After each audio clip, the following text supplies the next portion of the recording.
엄마, 이제 혼자 사시면 안 돼요. 아들의 목소리는 단호했습니다. 마치 이미 결정된 일을 통보하듯. 박연아는 스마트폰 화면 속 아들의 얼굴을 바라보며 입술을 꾹 다물었습니다. 영상통화 너머로 보이는 아들의 거실은 깨끗했고 손자의 웃음소리가 들렸습니다. 하지만 그 소리는 연아에게 닿지 않았습니다. 프리미엄 시니어 하우스요. 요즘 정말 좋다던데 엄마 같은 분들 많이 계신데요. 엄마 같은 분들. 연아는 그 말이 마음에 걸렸습니다. 대체 나 같은 사람이 누구란 말인가? 73, 혼자 사는 여자, 남편 없는 사람, 자식에게 짐이 되는 노인. 그런 의미였을까요? 거기 가면 친구들도 생기고 운동도 하고 건강 관리도 받으실 수 있어요. 혼자 계시는 것보다 훨씬 안전하잖아요. 안전. 그 단어가 연화의 귓가에 맴돌았습니다. 하지만 정작 그녀가 느낀 건 안전이 아니라 불안이었습니다. 전화를 끊고 나서 연아는 텅 빈 거실을 둘러봤습니다. 남편이 마지막으로 앉아있던 소파, 손때 묻은 식탁, 벽에 걸린 낡은 시계. 이 모든 것이 그녀의 삶이었습니다. 그런데 이제 그것을 버리고 떠나야 한다는 겁니까? 나는 아직 멀쩡한데 왜 나를 보내려는 걸까? 남편 박인수가 세상을 떠난 건 3년 전 한여름 새벽이었습니다. 그날도 연아는 새벽같이 일어나 식당 준비를 했습니다. 작은 골목 한편에 자리한 연안의 밥상은 그녀가 26에 시작해 40년 넘게 운영한 곳이었습니다. 된장찌개 끓는 냄새, 밥 짓는 소리, 단골 손님들의 웃음소리. 그곳은 연아에게 단순한 식당이 아니라 삶의 무대였습니다. 남편은 그 식당 부엌 한편에서 조용히 숨을 거뒀습니다. 심장마비였습니다. 아무 전조도 없었습니다. 아침에 눈을 떴을 때 남편은 이미 차가워져 있었습니다. 장례를 치르고 연아는 식당 문을 닫았습니다. 단골들이 찾아와 위로했고 며느리들은 이제 좀 쉬세요라고 말했습니다. 하지만 연아는 쉬고 싶지 않았습니다. 쉬는 게 아니라 멈춰버린 것 같았으니까요. 처음 몇 달은 아들들이 자주 들렀습니다. 큰아들 상훈이는 일주일에 한 번, 작은아들 상민이는 한 달에 2번쯤. 하지만 시간이 지나면서 그 간격은 점점 벌어졌습니다. 상훈이는 회사 일로 바빴고 상민이는 아이 학원 때문에 정신이 없었습니다. 연아는 이해했습니다. 아니, 이해하려고 애썼습니다. 애들도 바쁜데 뭐.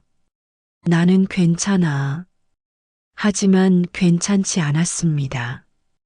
빈집에 혼자 앉아 있는 시간이 길어질수록 연아는 자신이 점점 투명해지는 것 같았습니다.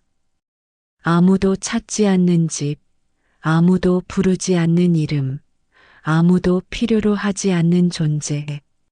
그러던 어느 날 상훈이가 전화를 걸어왔습니다. 엄마 좋은 곳 알아봤어요. 한번 보러 가실래요? 솔빛 누리타운은 공기 좋고 깊은 숲속에 자리한 프리미엄 시니어 하우스였습니다. 입구부터 압도적이었습니다. 넓은 주차장, 잘 가꿔진 정원, 현대식 건물. 마치 고급 리조트 같았습니다. 안내 데스크에서 밝게 웃는 직원이 다가왔습니다. 어서 오세요. 신규 입주 상담 오셨나요? 제가 안내해 드릴게요. 상담실은 아늑했습니다. 은은한 조명, 부드러운 소파, 벽에 걸린 수채화. 상담사는 정갈한 목소리로 설명을 시작했습니다. 저희 솔빛 누리타운은 단순한 요양시설이 아닙니다. 시니어 여러분의 제2의 인생을 디자인하는 곳이죠. 건강관리는 물론 문화생활, 취미활동, 사회적 교류까지 모두 가능합니다. 상담사는 태블릿을 꺼내 영상을 보여줬습니다. 필라테스 수업을 듣는 노인들, 도예 작업에 집중하는 할머니, 클래식 공연을 감상하는 사람들, 모두가 행복해 보였습니다. 식사는 영양사가 직접 관리하고 의료진이 24시간 상주합니다. 응급 상황에도 즉시 대응 가능하죠. 그리고 무엇보다 외롭지 않으세요. 또래분들과 함께 생활하시니까요. 연하는 영상 속 사람들을 바라봤습니다. 그들은 정말 행복해 보였습니다. 아니, 적어도 외롭지는 않아 보였습니다. 입주비는 어떻게 되나요? 상훈이가 조심스럽게 물었습니다. 상담사는 미소를 잃지 않았습니다. 보증금 5천만 원에 월 관리비 200만 원입니다. 식비와 의료비는 별도고요. 조금 부담스러우실 수 있지만 어머님의 건강과 행복을 생각하면 충분히 가치 있는 투자라고 생각합니다. 연하는 숨을 들이켰습니다. 5천만 원. 남편과 평생 모은 돈, 식당을 정리하며 받은 돈. 그 돈이면 조촐하게 여생을 보낼 수 있을 거라 생각했는데, 엄마, 괜찮아요. 제가 도와드릴게요. 상훈이가 손을 잡았습니다. 연하는 아들의 눈을 봤습니다. 걱정과 안도가 섞인 표정. 그 표정이 연하에게는 이제 엄마 걱정 안 해도 되겠다는 말로 들렸습니다. 좋아요.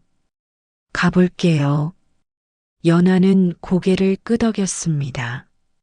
그것이 그녀 인생의 새로운 챕터가 될 줄은 그때는 몰랐습니다. 입주날 상훈이와 며느리 지은이가 함께 왔습니다. 짐은 많지 않았습니다. 옷 몇 벌, 사진첩 하나, 남편의 낡은 시계. 연하는 그게 전부였습니다. 방은 3층 304호였습니다. 깨끗하고 밝았습니다. 침대 하나, 작은 옷장, 창문 너머로 보이는 숲. 나쁘지 않았습니다. 엄마, 여기 불편한 거 없으면 언제든 말씀하세요. 자주 올게요. 상훈이가 말했습니다. 하지만 연하는 알고 있었습니다.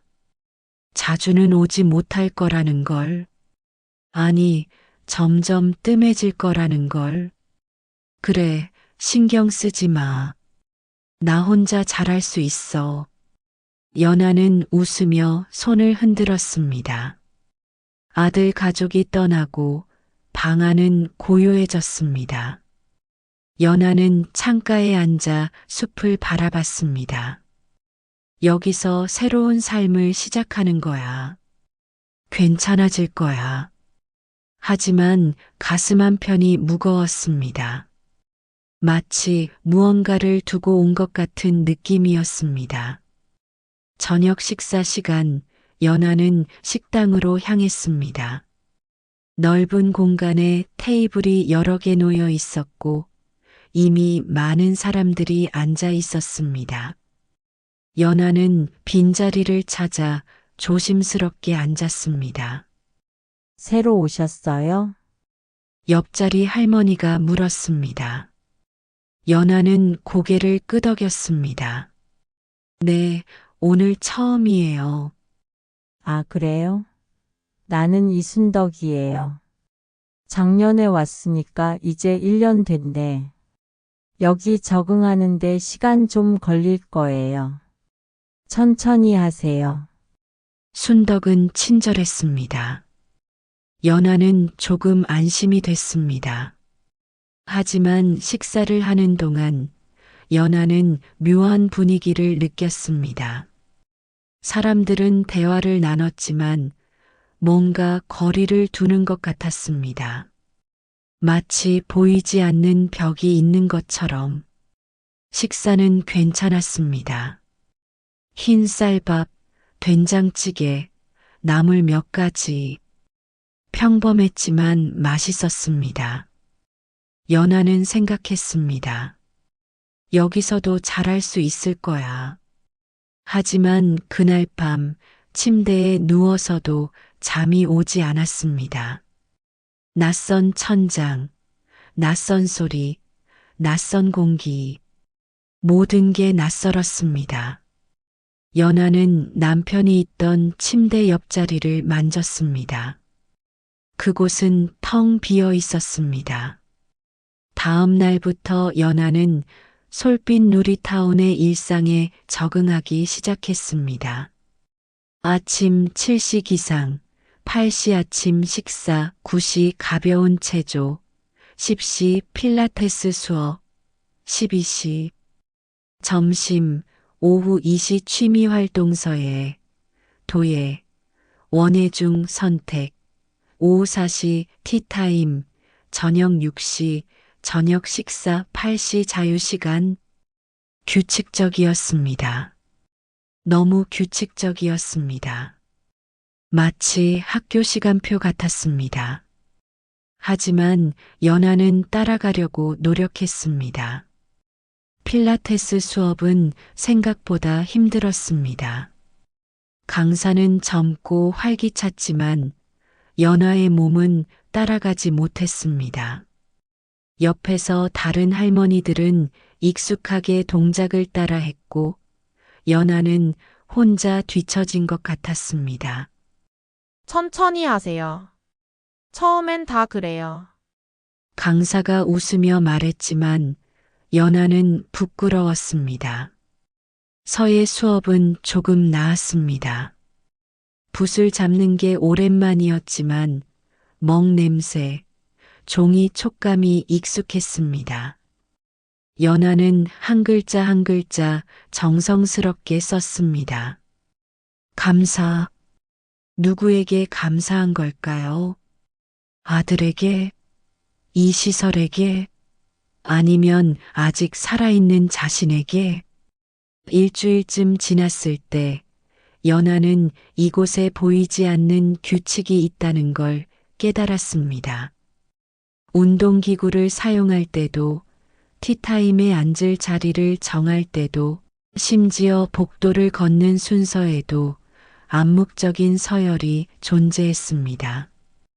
오래 있던 사람이 먼저, 돈 많은 사람이 먼저, 자식이 자주 오는 사람이 먼저. 연하는 신입이었고 특별히 부유하지도 않았으며 자식이 자주 오지도 않았습니다. 그러니 자연스럽게 맨 끝이었습니다. 어느 날 연하는 운동실에서 러닝머신을 사용하고 있었습니다. 30분 제한이었지만 연하는 시간을 잊고 40분 가까이 걷고 있었습니다. 저기요? 뒤에서 날카로운 목소리가 들렸습니다. 연하는 고개를 돌렸습니다. 70대 중반쯤 보이는 할머니가 팔짱을 끼고 서 있었습니다. 30분 넘으셨는데요. 다른 분들도 기다리고 있어요. 아, 죄송합니다. 시간을 몰랐네요. 연하는 황급히 러닝머신에서 내렸습니다. 할머니는 아무 말 없이 기계에 올라갔습니다. 연하는 구석으로 물러났습니다. 실수했구나. 규칙을 몰랐어. 하지만 마음 한편이 불편했습니다. 왜 그렇게 날카롭게 말해야 했을까? 그냥 시간이 다 됐어요 라고 부드럽게 말할 수는 없었을까? 밤이 되면 연하는 혼자였습니다. 룸메이트는 없었습니다. 1인실을 선택했으니까요. 처음엔 편할 거라 생각했습니다. 하지만 밤이 깊어지면 고요함이 무겁게 눌렀습니다. 연하는 스마트폰을 꺼내 아들들에게 영상 통화를 걸어봤지만 받지 않았습니다. 바쁜 시간이었을 겁니다. 대신 문자를 보냈습니다. 엄마 잘 지내고 있어. 걱정 마. 답은 금방 왔습니다. 다행이에요. 몸 잘 챙기세요. 짧았습니다. 너무 짧았습니다. 연하는 핸드폰을 내려놓고 창밖을 바라봤습니다. 숲은 어두웠고 별은 보이지 않았습니다. 여기가 내가 살 곳이 맞는 걸까? 연하는 자문했습니다. 하지만 답은 없었습니다. 시간이 지나면서 연하는 조금씩 변화를 느꼈습니다. 좋지 않은 방향으로 식사의 질이 떨어지기 시작했습니다. 처음엔 맛있었던 반찬들이 점점 단조로워졌습니다. 나물은 매번 같았고 국은 싱거웠으며 밥은 때때로 질었습니다. 원래 이래요? 연하가 순덕에게 물었습니다. 처음엔 좋죠. 신규 입주자들 위해서. 근데 시간 지나면 뭐 다 그렇죠. 순덕은 담담하게 말했습니다. 마치 이미 포기한 사람처럼. 간호사도 자주 보이지 않았습니다. 처음 몇 주는 매일 건강 체크를 했지만 이제는 일주일에 한두 번이었습니다. 연하는 불안했습니다. 혹시 내가 아프면 어떡하지? 하지만 그 생각을 입 밖에 내지는 못했습니다. 누구에게 말할 수 있겠습니까? 결정적인 순간은 한 달이 지났을 무렵 찾아왔습니다. 연하는 새벽에 화장실을 가다가 복도에서 쓰러진 할아버지를 발견했습니다. 얼굴이 창백했고 숨이 가팠습니다. 저기요, 사람 좀 와주세요. 연하는 소리쳤습니다. 하지만 아무도 오지 않았습니다. 연하는 벽에 붙은 비상 호출 버튼을 눌렀습니다. 빨간 불이 켜졌지만 여전히 아무도 오지 않았습니다. 5분, 10분, 15분. 마침내 간호사가 도착했습니다. 느릿느릿 걸어왔고 표정은 무덤덤했습니다. 무슨 일이세요? 이분이 쓰러져 계세요. 아, 네. 확인해 볼게요. 간호사는 할아버지를 살펴봤지만 급하지 않았습니다. 마치 일상적인 일처럼. 연하는 그날 밤 잠을 이룰 수 없었습니다. 만약 자신이 쓰러진다면 누가 와줄까? 아들들은 알까? 아니면 그냥 조용히 방치될까? 여기는 안전한 곳이 아니야. 연하는 깨달았습니다. 하지만 아직 떠날 수는 없었습니다. 갈 곳이 없었으니까요. 입주 2달째, 연하는 솔빛 누리타운의 진짜 얼굴을 보기 시작했습니다. 겉으로는 여전히 화사했습니다. 정원은 잘 가꿔져 있었고, 로비는 깨끗했으며, 직원들은 밝게 웃었습니다. 하지만 그 미소 뒤에는 피로가 있었고, 그 청결함 뒤에는 방치가 있었으며, 그 질서 뒤에는 억압이 있었습니다. 어느 날 아침 연하는 식당에서 이상한 광경을 목격했습니다. 한 할머니가 식판을 들고 자리를 찾고 있었습니다.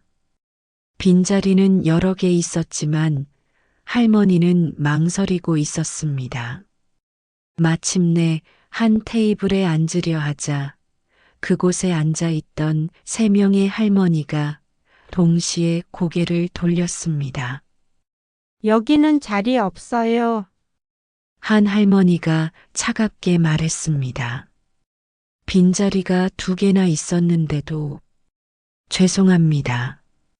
그 할머니는 고개를 숙이고 다른 자리로 향했습니다.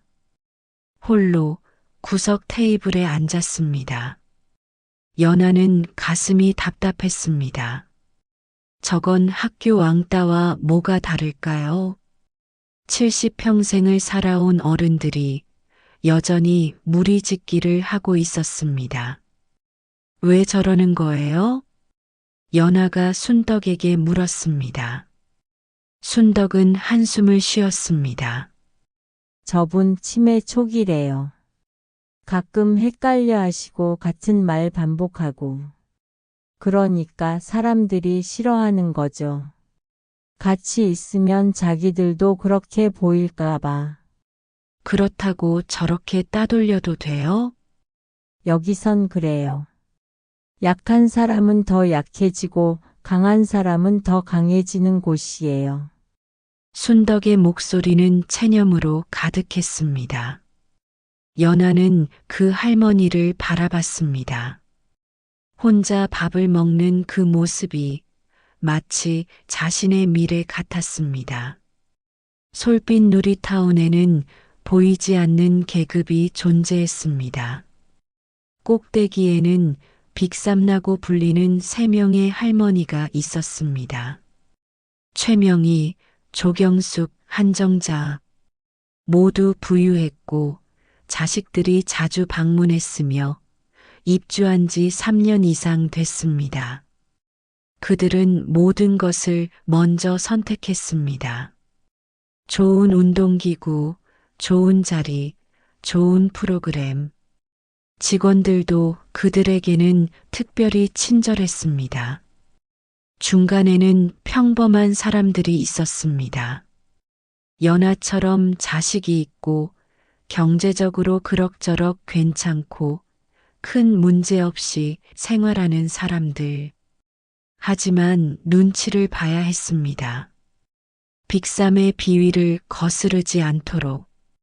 그리고 맨 아래에는 소외된 사람들이 있었습니다. 치매 환자, 거동이 불편한 사람, 자식이 오지 않는 사람, 돈이 부족한 사람. 그들은 투명인간 취급을 받았습니다.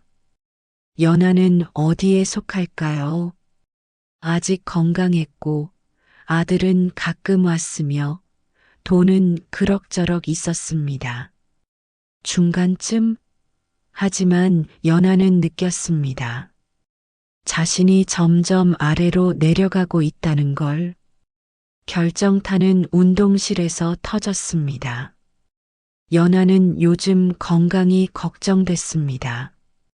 무릎이 자꾸 아팠고 허리도 뻐근했습니다. 의사는 운동을 권했습니다.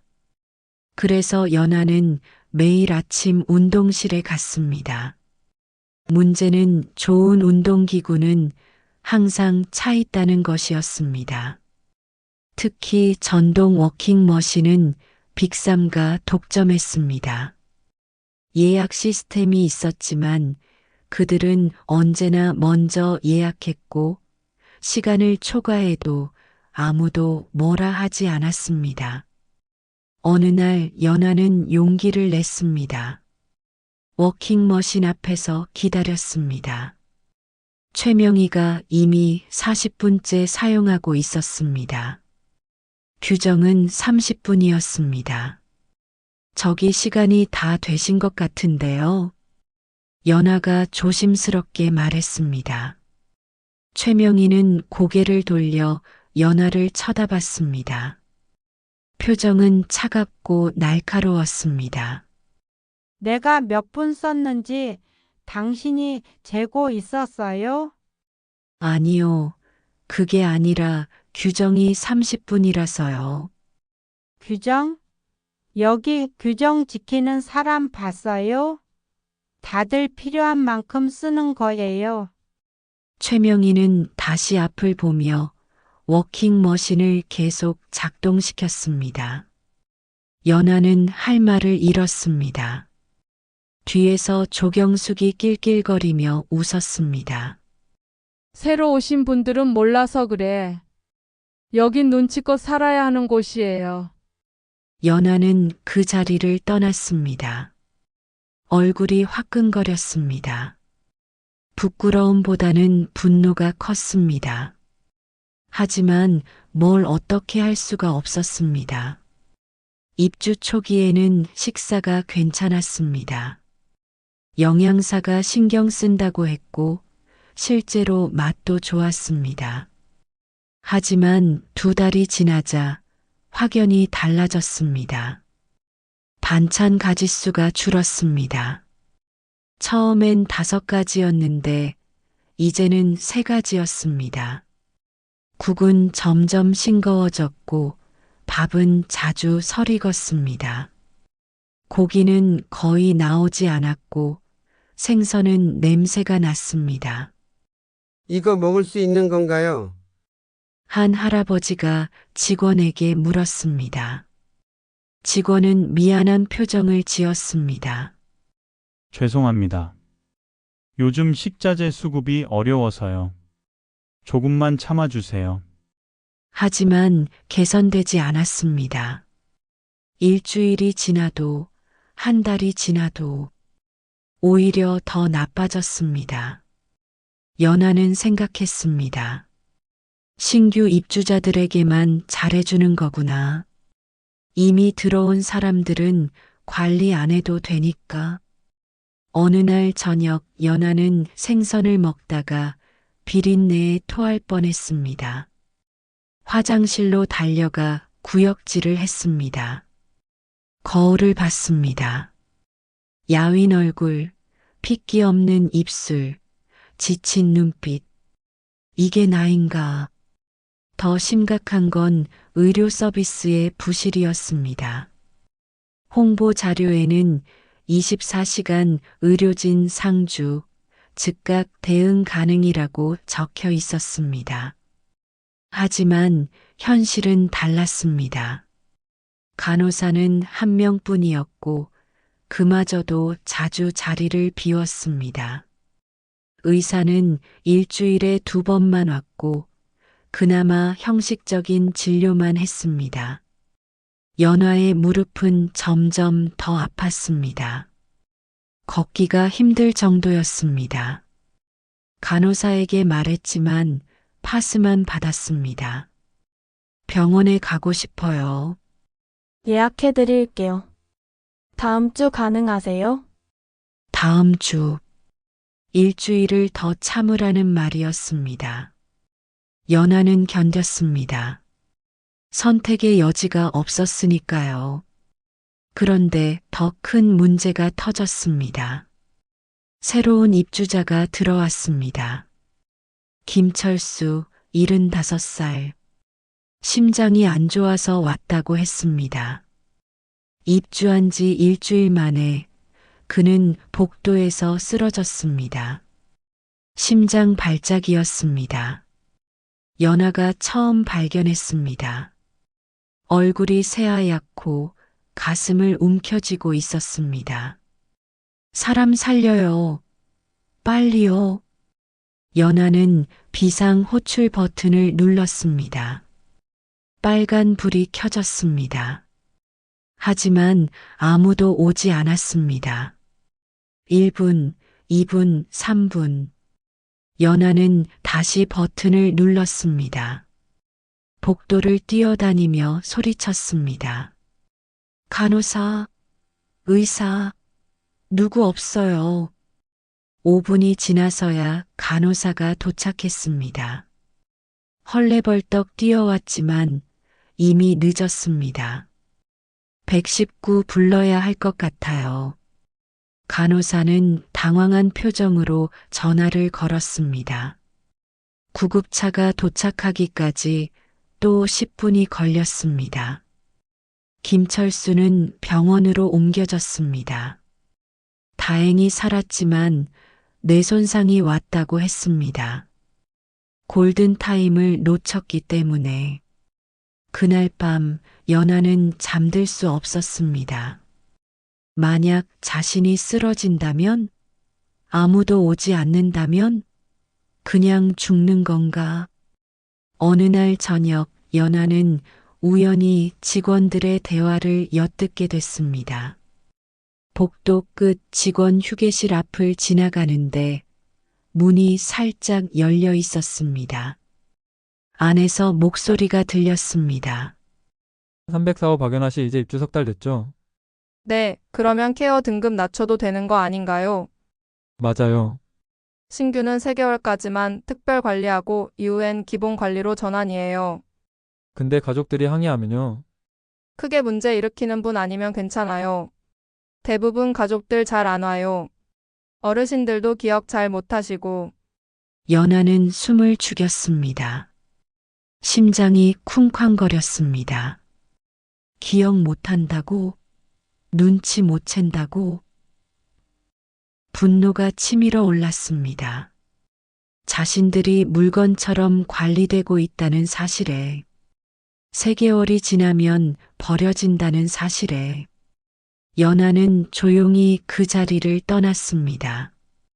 하지만 머릿속은 복잡했습니다. 여기서 나가야 해. 이곳은 안전하지 않아. 하지만 어디로 가야 할까요? 아들에게 다시 짐이 되고 싶지 않았습니다. 그렇다고 혼자 살 자신도 없었습니다. 연아가 막막해하던 그때 한 사람을 만났습니다. 신숙자, 75살, 입주한 지 6개월 된 할머니였습니다. 키가 작고 마른 체구였지만 눈빛만큼은 또렷했습니다. 숙자는 운동실에서 연아에게 말을 걸었습니다. 아까 채명이한테 당한 거 봤어요. 연아는 놀라 고개를 들었습니다. 숙자는 씁쓸하게 웃었습니다. 나도 당해봤거든요. 처음엔 참았죠. 적응해야 한다고 생각했어요. 근데 점점 심해지더라고요. 어떻게 하셨어요? 맞서 싸웠죠. 뭐? 숙자는 담담하게 말했습니다. 연아는 눈을 크게 떴습니다. 싸웠다고요? 응, 채명이가 또 기구 독차지 하길래 내가 타이머 가져와서 앞에 놓고 카운트다운 했어요. 30분 되자마자 시간 끝났습니다 하고 큰 소리로 말했죠. 그래서요? 발끈하더라고. 근데 다른 사람들이 보는 앞에서 그러니까 어쩔 수 없이 내려왔어요. 그 뒤로 나한테는 함부로 안 해요. 연아는 감탄했습니다. 용기가 대단했습니다. 나도 그렇게 할 수 있을까요? 당연하죠. 우리가 여기 무슨 죄수도 아니고 돈 내고 온 사람들인데 왜 눈치를 봐요? 당당하게 살아야죠. 숙자의 말이 연아의 마음에 불을 지폈습니다. 맞아. 나도 당당하게 살 권리가 있어. 두 사람은 그날부터 가까워졌습니다. 연아와 숙자는 조금씩 변화를 시도했습니다. 먼저 식사 개선을 요구했습니다. 원장에게 정식으로 민원을 넣었습니다. 식사의 질이 입주 초기에 비해 많이 떨어졌습니다. 계약서에는 영양사 관리 하에 균형 잡힌 식사 제공이라고 명시되어 있습니다. 이행해 주시기 바랍니다. 원장은 미안하다며 개선하겠다고 약속했습니다. 실제로 일주일 동안은 나아졌습니다. 하지만 곧 다시 원래대로 돌아갔습니다. 다음으로 운동기구 사용 규칙을 명확히 해달라고 요구했습니다. 게시판에 공지가 붙었습니다. 운동기구 사용 시간 1인당 30분 제한. 예약 시스템 활용. 하지만 빅삼는 여전히 무시했습니다. 그리고 아무도 뭐라 하지 않았습니다. 연하와 숙자는 깨달았습니다. 여기서는 규칙이 중요한 게 아니야. 힘이 중요한 거야. 연하에게 가장 힘든 건 가족의 부재였습니다. 아들 상훈이는 한 달에 한 번 왔습니다. 그나마도 30분 정도 머물다 갔습니다. 작은 아들 상민이는 2달째 오지 않았습니다. 전화도 뜸했습니다. 연하는 이해하려고 했습니다. 바쁘겠지, 할 일이 많겠지. 하지만 가슴이 아팠습니다.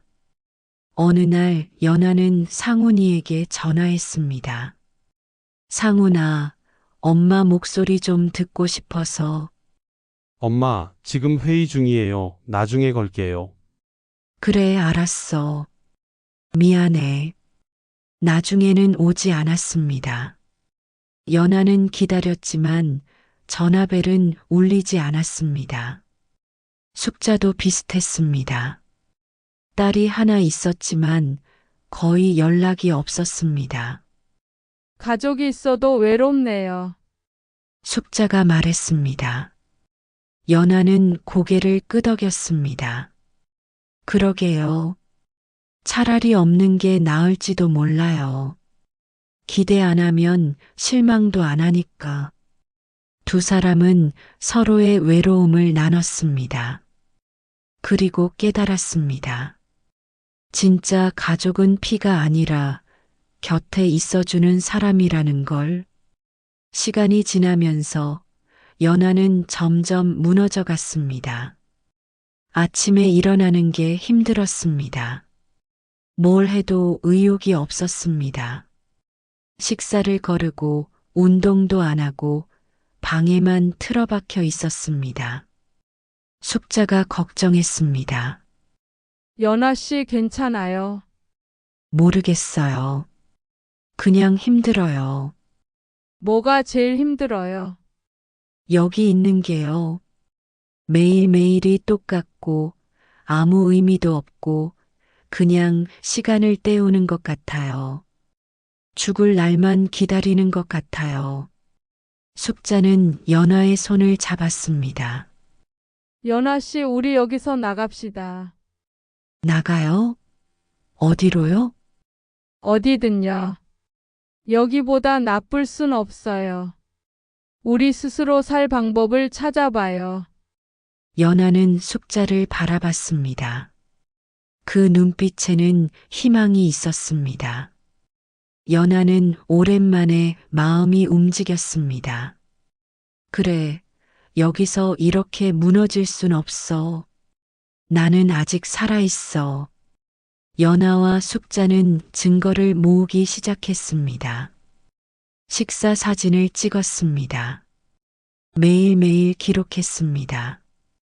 반찬의 질, 양, 신선도 모두 사진으로 남겼습니다. 의료 서비스 기록도 했습니다.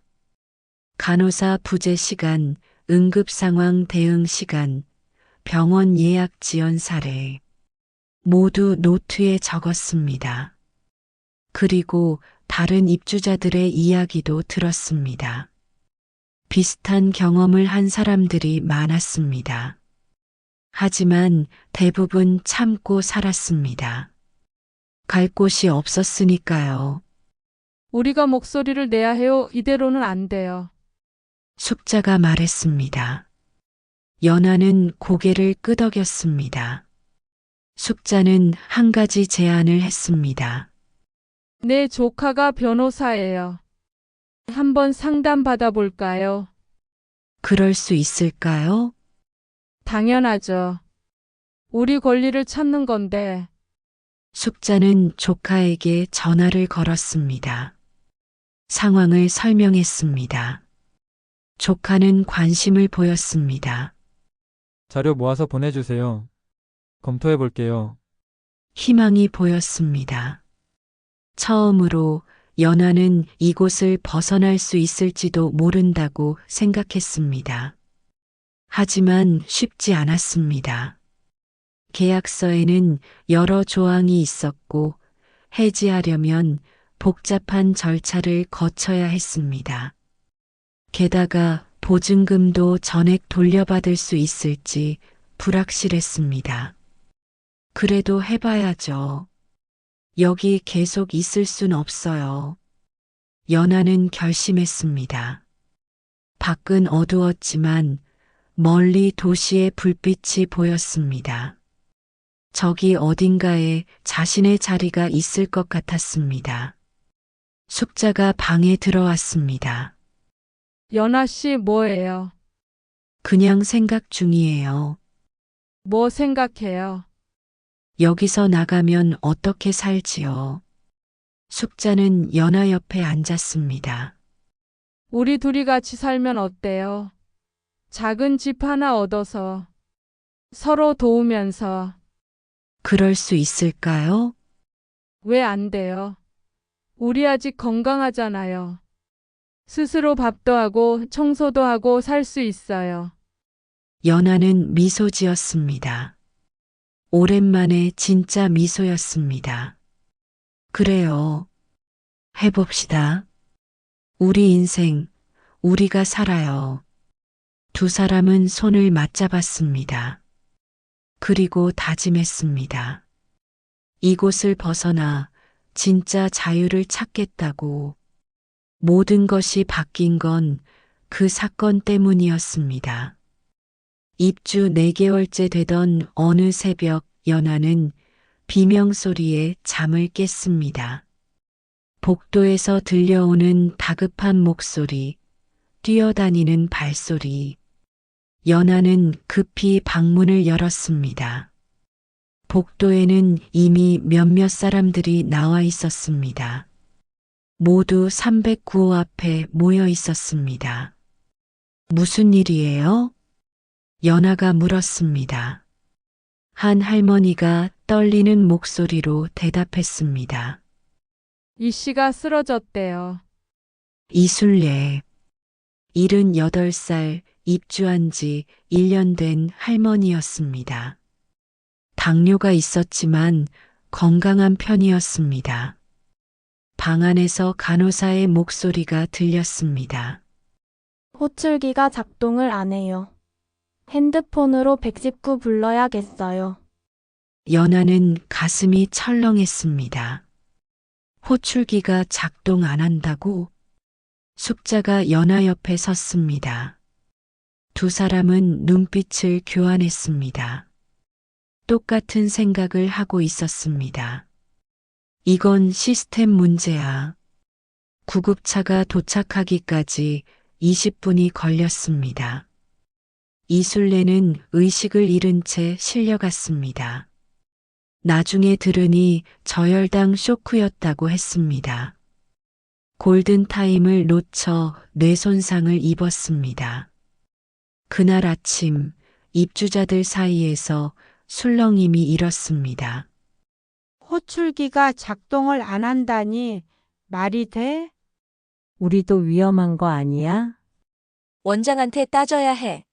하지만 원장의 대응은 실망스러웠습니다. 죄송합니다. 시스템 점검을 하겠습니다. 다시는 이런 일 없도록 하겠습니다. 말뿐이었습니다. 실제로 바뀐 건 아무것도 없었습니다. 연하는 그날 밤 결심했습니다. 더는 안 돼. 여기서 나가야 해. 다음 날 연하와 숙자는 조용히 만났습니다. 정원 구석, 사람들 눈에 띄지 않는 곳에서 숙자 씨, 이제 진짜 나가야 할 것 같아요. 나도 그렇게 생각해요.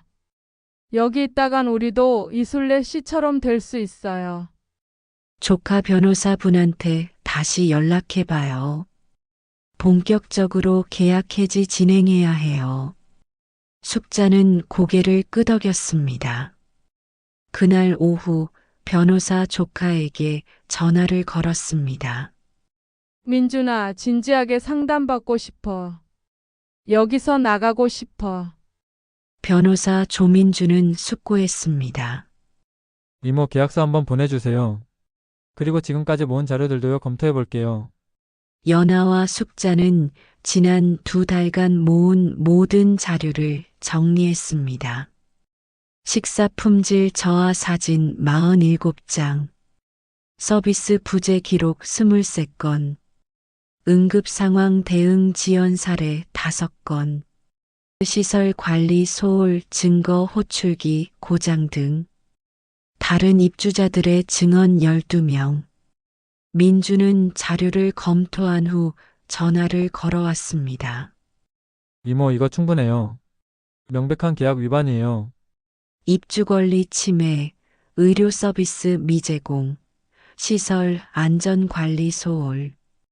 이걸로 계약 해지하고 보증금 전액 반환받을 수 있어요. 정말요? 네. 제가 내용 증명 보내고 법적 절차 진행할게요. 시설 측에서 협상 나오면 합의하고 안 나오면 소송 가는 거예요. 희망이 보였습니다. 드디어 이곳을 벗어날 수 있다는. 일주일 후 솔빛 누리타운에 내용 증명이 도착했습니다. 계약 위반 사항에 대한 시정 및 계약 해지 통보. 원장은 당황했습니다. 급히 연하와 숙자를 불렀습니다. 두 분 무슨 일입니까? 갑자기 이런 식으로. 갑자기요? 우리가 몇 번이나 개선 요청했습니까? 하지만 바뀐 게 없잖아요. 숙자가 단호하게 말했습니다. 연하도 거들었습니다. 이술래 씨 사건 보셨죠? 호출기가 작동 안 했어요. 우리 생명이 위험해요. 더는 못 있겠어요. 아니, 그건 일시적인 오류였고요. 이미 수리했습니다.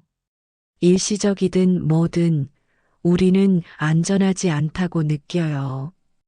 계약서에 명시된 서비스도 제대로 안 받고 있고요.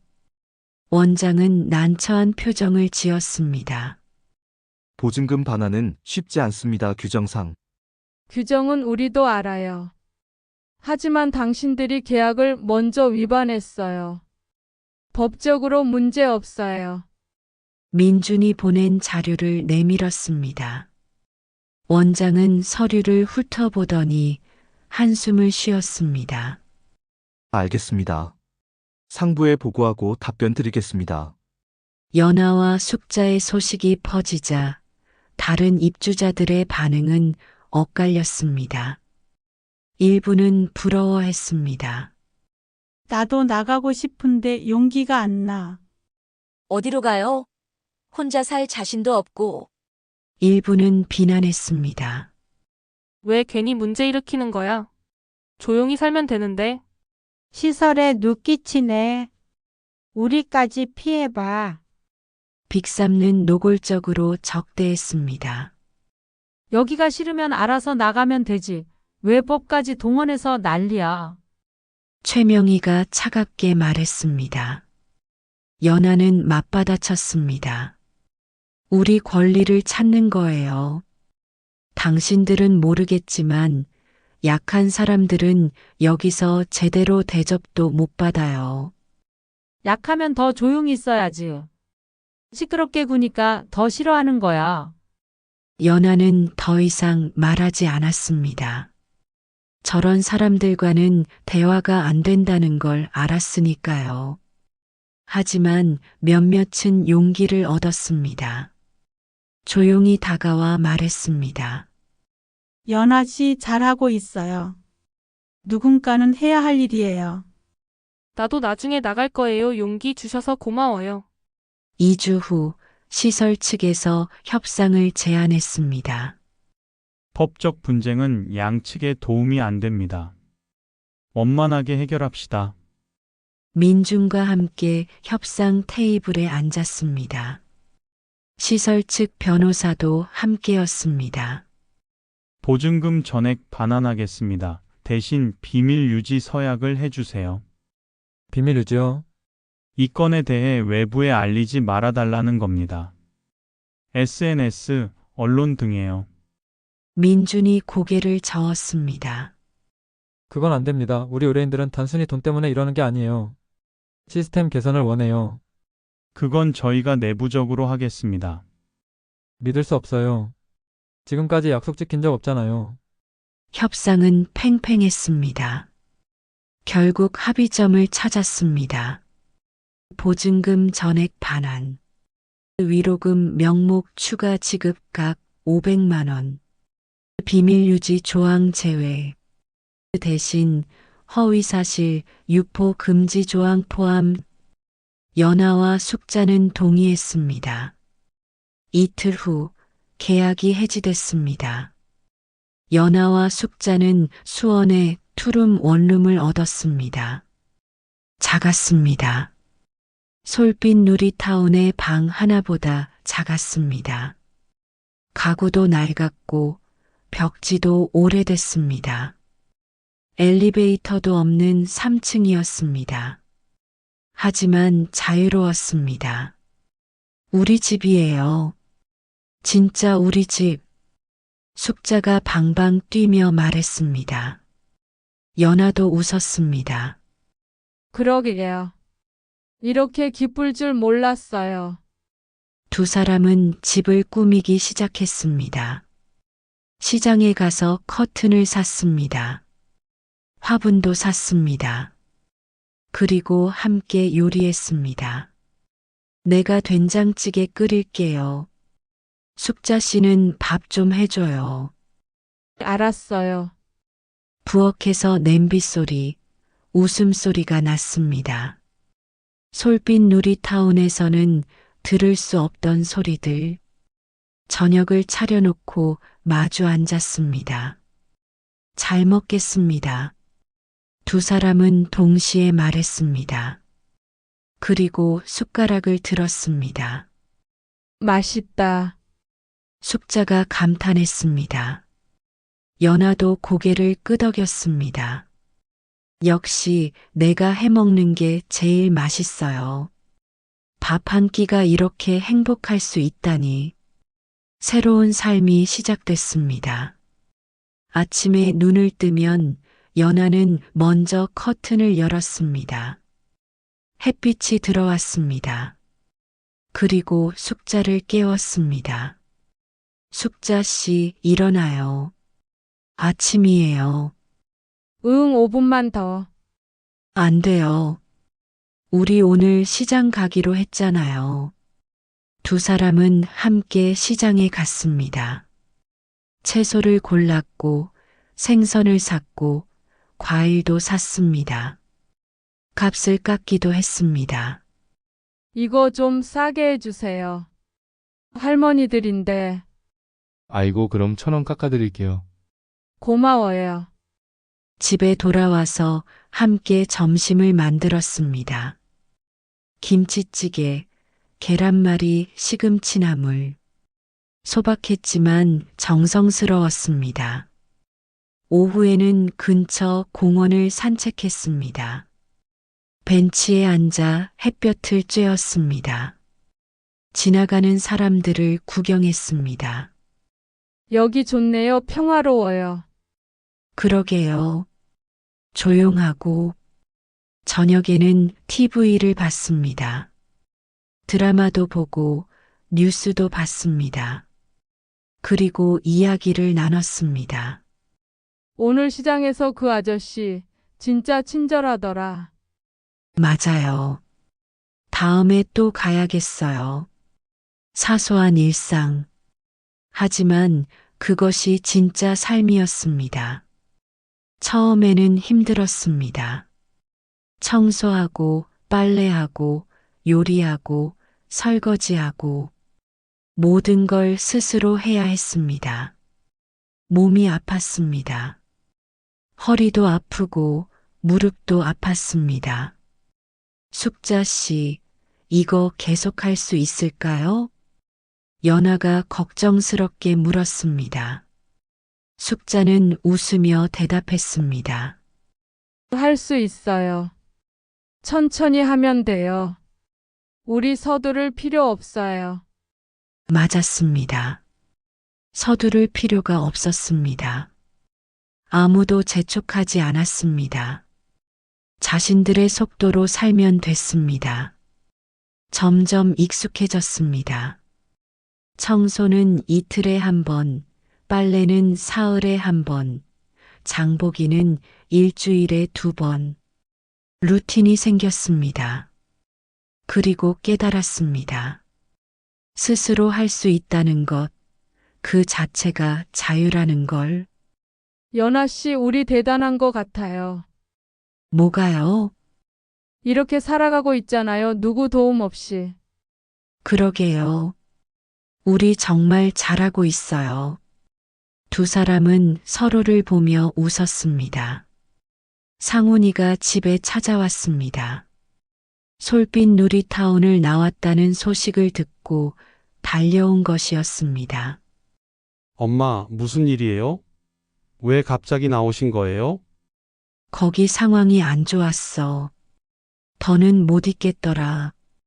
그래도 혼자 사시는 것보다 나을 텐데요. 혼자가 아니야. 숙자 씨랑 같이 살아. 상우는 집안을 둘러봤습니다. 작고 낡았지만 깨끗했습니다. 냉장고에는 음식이 가득했고 거실에는 화분이 놓여 있었습니다. 엄마, 여기서 괜찮으세요? 응, 괜찮아. 아니, 괜찮은 정도가 아니야. 행복해.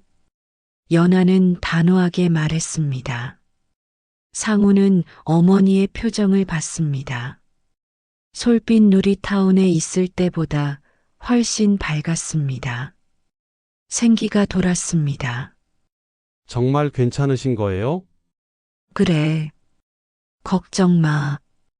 엄마 이제 스스로 잘 살 수 있어. 너희 짐 되고 싶지 않아. 엄마는 짐이 아니에요. 알아. 근데 엄마도 자유롭게 살고 싶어. 이해해줘. 상우는 한참을 고민하다가 고개를 끄덕였습니다. 알겠어요. 대신 자주 올게요. 필요한 거 있으면 언제든 말씀하시고요. 그래. 고마워. 상훈이 돌아가고 연하는 숙자에게 말했습니다. 드디어 아들한테도 당당해진 것 같아요. 당연하죠. 우리 당당해요. 우리가 선택한 삶이니까. 시간이 지나면서 연하와 숙자는 새로운 관계들을 만들었습니다. 아래층 할머니는 가끔 반찬을 나눠줬습니다. 이거 내가 만든 건데 좀 많이 했네. 드셔요. 고마워요. 우리도 된장찌개 끓였는데 드릴게요. 옆집 아주머니는 장 볼 때 함께 갔습니다. 같이 가요. 차로 데려다 줄게요. 감사해요. 다리 아파서 걷기 힘들었는데 근처 복지관에서는 프로그램에 참여했습니다. 요가도 하고 노래교실도 다녔습니다. 거기서 또 새로운 친구들을 만났습니다. 여기 사람들 다들 친절해요. 솔빛 누리타운이랑 완전 달라요. 연하와 숙자는 깨달았습니다. 진짜 공동체는 돈으로 살 수 없다는 걸. 서로 돕고 나누고 함께 웃는 것. 그게 진짜 공동체였습니다. 어느 날 지역 신문 기자가 찾아왔습니다. 어르신들 이야기 들었어요. 인터뷰 좀 할 수 있을까요? 연하와 숙자는 고민했습니다. 조용히 살고 싶었습니다. 하지만 동시에 다른 사람들이 같은 일을 겪지 않았으면 했습니다. 서요, 우리 이야기를 해야 해요. 숙자가 결정했습니다. 연하도 동의했습니다. 인터뷰는 조심스럽게 진행됐습니다. 사실만 말했습니다. 과장하지 않았습니다. 저희는 단순히 시설을 비난하려는 게 아니에요. 시스템이 바뀌었으면 해요. 노인들도 존중받을 권리가 있어요. 안전할 권리가 있고요. 기사가 났습니다. 반응이 있었습니다. 비슷한 경험을 한 사람들이 댓글을 달았습니다. 우리 부모님도 비슷한 곳에 계세요. 걱정돼요. 이런 시설들 제대로 관리 안 되는 것 같아요. 용기 내주셔서 감사합니다. 연하는 뿌듯했습니다. 자신의 경험이 누군가에게 도움이 될 수 있다는 게. 어느 저녁 연하는 창가에 앉아 밤하늘을 바라봤습니다. 별이 보였습니다. 솔빛 누리타운에서는 볼 수 없었던 별들. 숙자가 옆에 앉았습니다. 뭐 생각해요? 그냥 지난 일들이요. 후회돼요. 아니요. 오히려 잘 된 것 같아요. 그 일이 없었으면 지금 이 행복도 없었을 테니까. 맞아요, 우리 잘했어요. 연하는 생각했습니다. 처음 솔빛 누리타운에 갔을 때 자신은 새로운 삶을 기대했습니다.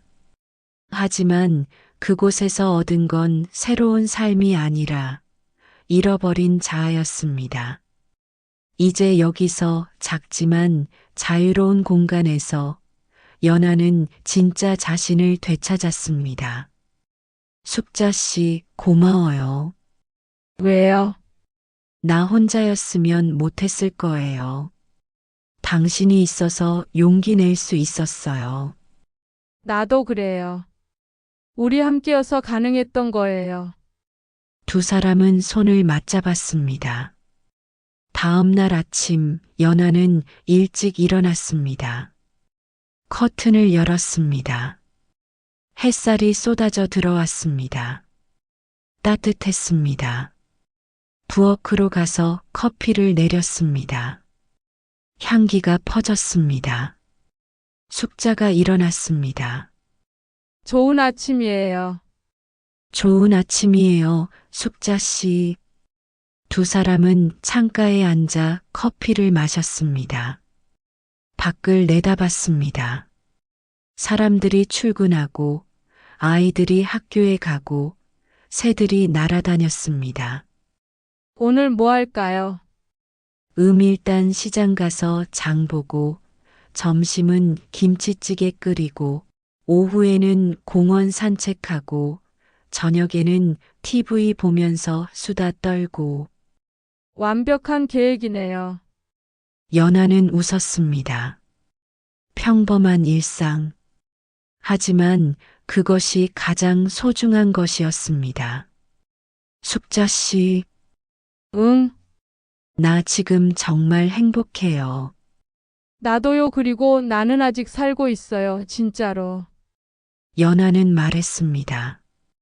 창밖을 바라보며 미소를 지으며. 이제 그녀의 삶은 다시 시작됐습니다. 누구의 통제도 받지 않는 자신만의 삶. 그것은 완벽하지 않았습니다. 여전히 어려움은 있었고 불편함도 있었습니다. 하지만 자유로웠습니다. 그리고 그것으로 충분했습니다. 6개월 후, 연하와 숙자는 여전히 함께 살고 있습니다. 건강도 좋아졌고 관계도 돈독해졌습니다. 상훈이는 한 달에 2번 찾아옵니다. 손자도 데리고 옵니다. 연하는 손자에게 요리를 가르쳐 줍니다. 할머니, 이거 어떻게 만들어요? 응, 할머니가 알려줄게. 작은 아들 상민이도 가끔 옵니다. 전보다 자주. 어머니가 행복해 보여서 안심이 된다고 했습니다. 솔빛 누리타운은 연하와 숙자의 살해 이후 감사를 받았습니다. 몇 가지 개선이 이뤄졌다고 합니다. 완벽하진 않지만 전보다는 나아졌다고 연하는 가끔 그곳을 생각합니다. 힘들었지만 배운 것도 많았습니다. 나이가 들어도 존엄은 있어야 한다는 것. 안정과 자유는 타협할 수 없다는 것.